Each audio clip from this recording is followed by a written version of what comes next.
S C Verma light wave का numerical 20. A parallel beam of monochromatic light is used in a Young's double slit experiment. The slits are separated by a distance d and screen is placed parallel to the plane of the slits. Show that if the incident beam makes an angle theta is equal to sine inverse of lambda upon 2d with the normal to the plane of the slits, there will be dark fringe at the center P naught of the pattern. तो ए x double slit experiment जिसमें दो slit separated by small D कहा है और यह हमने कहा कि सोर्स S1 और S2 से नाम दे देते और यहाँ पे जो लाइट आ रही है, अब ये कहा है कि स्क्रीन को कहाँ पे रखा हुआ है, तो ये जो स्लिट्स होगी, ये जो स्लिट्स है, ये स्लिट उसे पैरेलल में, और यहाँ पे जो लाइट इंसिडेंट हो रही है वो लाइट इंसिडेंट थीटा एंगल बना रही है, लेकिन किसके साथ, तो ये जो स्लिट होगी इस स्लिट का प्लेन, अब इस प्लेन को नॉर्मल मतलब ये परपेंडिकुलर, इस साइड का परपेंडिकुलर, अब उस परपेंडिकुलर को ये जो लाइट इंसिडेंट हो रही है वो लाइट बना रही है एंगल थीटा, और वो थीटा कितना वो भी दिया है, थीटा दिया है sine inverse of lambda upon 2d, ये दिया हुआ है थीटा, और हमें कहा है कि शो दैट लाइट, तो हमें शो दैट करना है कि सेंटर पे यहाँ पे डार्क फ्रिंज होगी, तो इस कंडीशन में मतलब थीटा इज इक्वल टू इतना दिया हुआ है, बीम इस तरह से बना रहे, तो यहाँ पे जो सेंटर पे डार्क फ्रिंज होगी ये हमें शो दैट करना है। अब सेंटर पे डार्क फ्रिंज क्यों, क्योंकि ये दोनों पाथ सेम है, कोई यहाँ पे ट्रांसफर मटेरियल नहीं है, एक ही वेवलेंथ यहाँ पे इंसिडेंट हो रही है जिसकी वेवलेंथ लैम्बडा होगी, इन फेज हो गए, तो भी यहाँ पे पार्ट डिफरेंस किस तरह से आ रहा है, क्या हो रहा है कि यहाँ पे डार्क फ्रिंज बना रही है, तो ये जो लाइट यहाँ पे इंसिडेंट हो रही है, यहाँ से सपोज ये एक बीम, इसे इस पर एक बीम है और इस पर एक बीम है और ये ऐसा आ रहा है, तो जैसे ये इस तरह से आएगा तो यहाँ पे देखेंगे तो ये जो बीम है ये पहले पहुंच जाएगा, तब तक ये एंड यहीं पे है, तब तक ये एंड यहीं पे है, मतलब ये यहाँ से इतनी जो लेंथ होगी वो यहाँ से इतनी ही बना रही है, मतलब अगर यहाँ से अगर हम नॉर्मल ड्रॉ करते हैं, यहाँ पे परपेंडिकुलर ड्रॉ करते हैं ये इंसिडेंट बीम पर,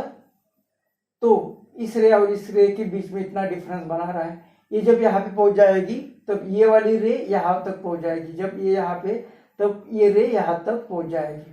मतलब ये रे यहाँ पे पहुंच जाएगी तो ये यहाँ का रे यहाँ पे पहुंच रहा है, अब ये यहाँ पे स्लिट से बाहर भी आएगा, लेकिन ये यहाँ से यहाँ आने के लिए कुछ टाइम ले लेगा, क्योंकि उनके अभी डिस्टेंस में डिफरेंस है, मतलब ये यहाँ से यहाँ तक का होगा पाथ डिफरेंस डेल्टा एक्स, और वो कितना होगा, तो वो पाथ डिफरेंस डेल्टा एक्स अगर हमें फाइंड करना है तो हमें एक ट्राइंगल है S1 का, इसे S2 का, और यहाँ पे जो पॉइंट इसे कुछ नाम देते हैं M, इसे कुछ नाम देते हैं M, और पाथ डिफरेंस यहाँ से यहाँ तक मतलब S to M, एक पाथ डिफरेंस कितना आ गया, पाथ डिफरेंस आ गया S to M। अब इसे फाइंड करने के लिए हम एक ट्राइंगल यूज करते हैं S1 S2 M, तो in triangle S1 S2 M sine theta, sine theta मतलब ये थीटा मतलब ये ज्योमेट्री यूज करेंगे हम, तो इनके बीच में जो एंगल है वही एंगल यहाँ पे होगा थीटा, तो साइन थीटा क्या होता है, अपोजिट साइड मतलब ये S2M डिवाइडेड बाय हाइपोटेनस, तो ये परपेंडिकुलर बनाने वाली साइड है, तो ये होगा हाइपोटेनस S1 S2, तो S2M कितना आएगा, ये यहाँ पे मल्टीप्लाई होगा, तो S1 S2 साइन थीटा, अब ये S2M क्या है, तो ये है पाथ डिफरेंस, ये है path difference is equal to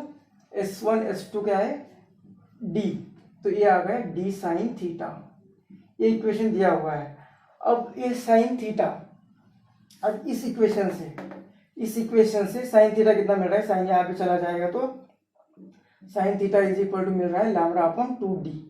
तो ये गिवन है, ये वैल्यू यहाँ पे पुट करेंगे, तो फ्रॉम गिवन ये थीटा की वैल्यू साइन थीटा, तो पार्ट डिफरेंस कितना आएगा,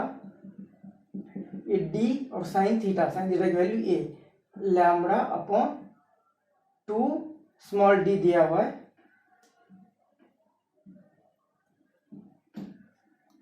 2 टू डी, तो ये स्मॉल डी दिया हुआ है तो ये कैंसिल होगा, तो ये पाथ डिफरेंस आ रहा है लैम्ब्डा अपॉन 2। जब भी पाथ डिफरेंस लैम्ब्डा बाय 2 होता है मतलब या और integral multiple of lambda by 2 होता है तो वहां पे ये दो वेव्स आउट ऑफ फेज है और वहां पे डार्क फ्रिंज बनेगी, मतलब यहाँ से जो वेव आ रही है और यहाँ से वेव आ रही है वो आउट ऑफ फेज है। तो सिंस पाथ डिफरेंस इज और integral multiple of lambda by 2 of lambda by 2, वहां पे क्या बनेगी, they are out of phase, दो वेव्स आउट ऑफ फेज है, मतलब ये वहां पे डार्क फ्रिंज बनेगी। डार्क फ्रिंज मतलब वहां पे मिनिमम इंटेंसिटी होगी, तो ये हमने शो दैट कर दिया।